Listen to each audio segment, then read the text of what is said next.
بسم اللہ الرحمن الرحیم۔ السلام علیکم ناظرین، میرا نام محمد عثمان ہے اور آپ دیکھ رہے ہیں علم الاسرار۔ ناظرین، حر بن یزید کربلا کے شہیدوں میں ایک ایسا نام جس کی زندگی لمحوں میں بدل گئی، جو آخری وقت پر یزید کی فوج سے نکلا اور امام عالی مقام علیہ السلام کی پناہ میں آ گیا۔ ایک ہی لمحہ اسے ظلمت کے اندھیرے سے ایمان کی روشنی میں لے آیا۔ ایک ہی لمحے میں وہ دوزخ کے دروازے سے پلٹا اور جنت کے دروازے پر آ کھڑا ہوا۔ ایک ہی لمحے میں اس کی تقدیر کا ایسا فیصلہ ہوا کہ وہ حر سے حر علیہ السلام ہو گیا۔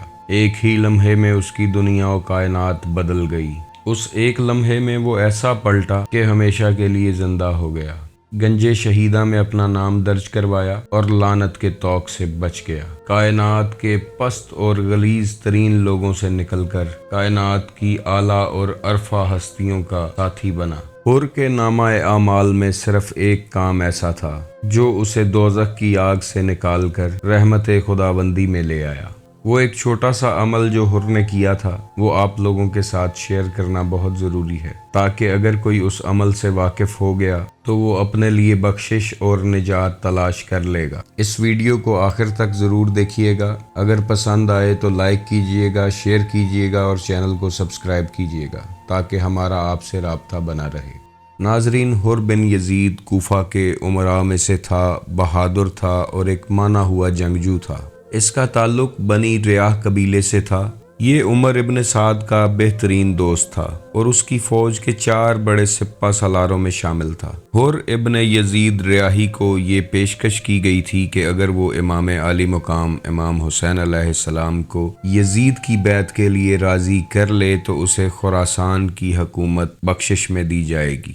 جب کوفہ کے گورنر ابن زیاد کو یہ خبر ملی کہ امام حسین علیہ السلام اپنے ساتھیوں کے ساتھ عراق میں داخل ہو چکے ہیں، تو اس نے حر بن یزید ریاحی کو 1000 افراد کا لشکر دے کر امام عالی مقام علیہ السلام کا راستہ روکنے کے لیے بھیجا اور کہا کہ امام حسین علیہ السلام اگر کوفہ آنے پر اصرار کرتے رہیں تو تم انہیں گرفتار کرنا اور دارالامارہ لے جانا۔ حر جب عبید اللہ ابن زیاد کے محل سے نکلے تو پیچھے سے آواز آئی کہ حر تمہیں مبارک ہو کیونکہ تم خیر کے رستے جا رہے ہو۔ حر نے جب پلٹ کر دیکھا تو آواز دینے والا شخص انہیں نظر نہیں آیا۔ حر نے ایک دفعہ اپنے آپ سے پوچھا کہ بھلا یہ کیسی خیر ہو سکتی ہے جو امام عالی مقام کے خلاف لڑنے میں ملتی ہے۔ امام حسین علیہ السلام نے کربلا پہنچنے سے پہلے 2 محرم الحرام کو ایک ایسے مقام پر پڑاؤ ڈالا جہاں پینے کا پانی موجود تھا۔ جب حر اپنے لشکر کے ساتھ وہاں پہنچا تو اس نے دیکھا کہ امام حسین علیہ السلام پانی کے قریب اپنا خیمہ نصب کر چکے ہیں۔ حر ایک لمبا سفر کرتے ہوئے یہاں تک پہنچا تھا اور اس کا لشکر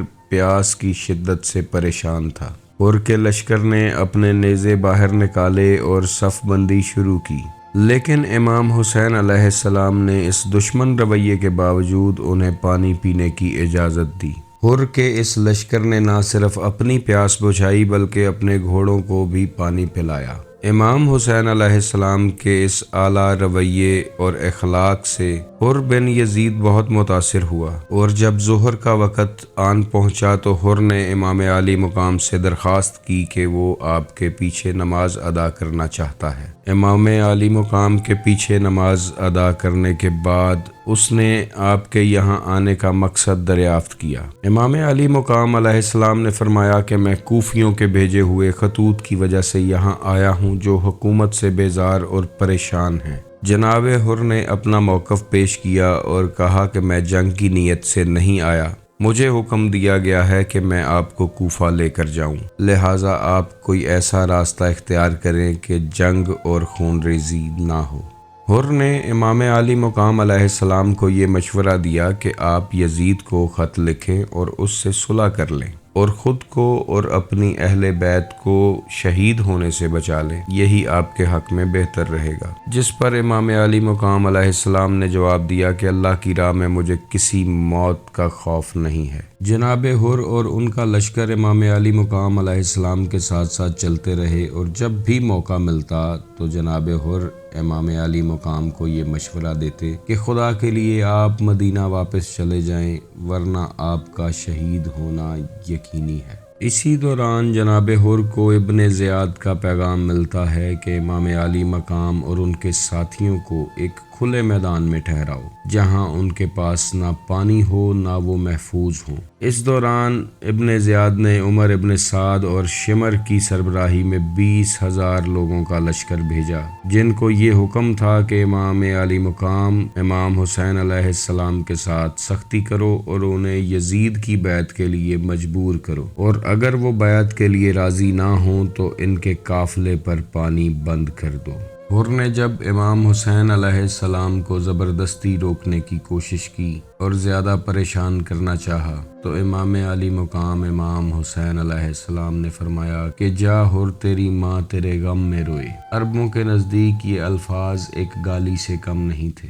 حر نے جواباً کہا کہ آپ نے تو یہ الفاظ مجھے کہہ دیے، لیکن میں تو آپ کو ایسے الفاظ بھی نہیں کہہ سکتا، کیونکہ نہ تو میری ماں آپ کی ماں جیسی ہے اور نہ میرا نانا آپ کے نانے جیسا ہے۔ جب عاشور کا دن آیا اور امام علی مقام علیہ السلام نے استغاثہ بلند کیا، کیا کوئی ایسا شخص باقی نہیں رہا جو رسول اللہ صلی اللہ علیہ وآلہ وسلم کے حرم کا دفاع کرے؟ تو حر نے یہ استغاثہ سنا اور ابن سعد کے پاس پہنچے اور عمر ابن سعد سے کہا کہ کیا لڑنا ضروری ہے؟ کیا کوئی ایسا راستہ نہیں ہے، ایسی تجویز نہیں ہے کہ امام علیہ السلام واپس حجاز لوٹ جائیں؟ عمر ابن سعد نے کہا کہ یہ تجویز میں پیش نہیں کر سکتا، کیونکہ فوج کی کمانڈ عبید اللہ ابن زیاد کے پاس ہے اور میرے پاس کوئی اختیار نہیں ہے۔ جناب حر کو اب یقین ہو چکا تھا کہ یہ یزیدی لشکر امام علی مقام علیہ السلام کو قتل کرنے کا ارادہ